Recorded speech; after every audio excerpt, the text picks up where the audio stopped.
Hi guys, welcome back to my channel. তো চলে এসেছি আজ একটা নতুন ব্লগ নিয়ে তোমাদের কাছে।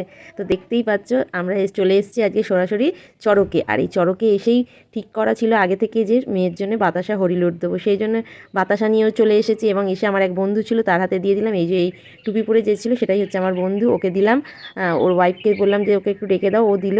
বাতাসা হরিলুট দেবে। এই দেখো কি সুন্দর চড়কের ওপরে ওরা উঠবে, উঠে আগে বাতাসা হরিলুট দেবে, তারপরে এরা ঘুরবে। তা আমরা থাকি চন্দননগরে। আর তোমরা কে কে আমার এই ভিডিওটা দেখছো কোথা থেকে অবশ্যই কিন্তু কমেন্ট করে জানাবে। আর তোমাদের ওখানেও কি এরকম চড়ক হয় সেটাও কিন্তু জানাবে। আর আমাদের চন্দননগরে কিন্তু হয় না এরকম উৎসব, খুব কমই হয়।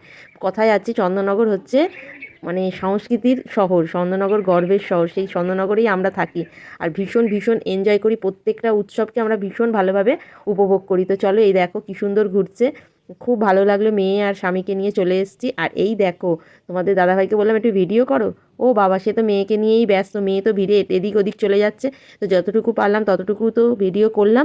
আর মেয়ে তো সবথেকে বড় বায়না হচ্ছে মেলায় যাবার আগে থেকেই রাস্তা থেকে শুরু হয়ে যায় এই মিকি মাউস। এই মিকি মাউসে তোমাদের বাড়ির ছোটো ছোটো ছানাপুনেরাও কি মেলায় ঠেলায় গেলে এরকমই বায়না করে মিকি মাউসে চাপার জন্য? তাহলে অবশ্যই কমেন্ট করে জানাবে কিন্তু।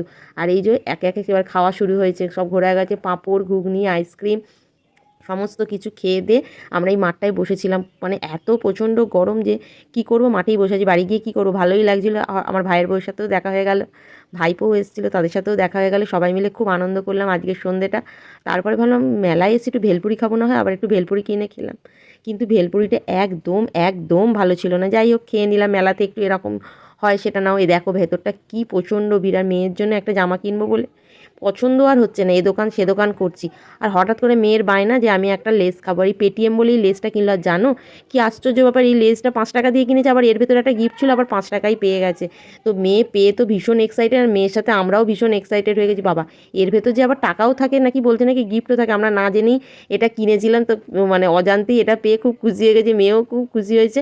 তারপরে চলে এলাম শিবদুর্গা দেখতে। মানে শিবদুর্গা মানে এখানেই শিবদুর্গা পুজোতে দেখো শিবা দুর্গার কালকে বিয়ে হয়েছে, দিয়ে পাশাপাশি দুজনে কি সুন্দর দাঁড়িয়ে রয়েছে, কি ভালো লাগছে। তাই এখানে এসে একটুখানি ফটোশ্যুট করে নিলাম। তো আজকের ব্লগটা কেমন লাগলো অবশ্যই কমেন্ট করে জানাবেন।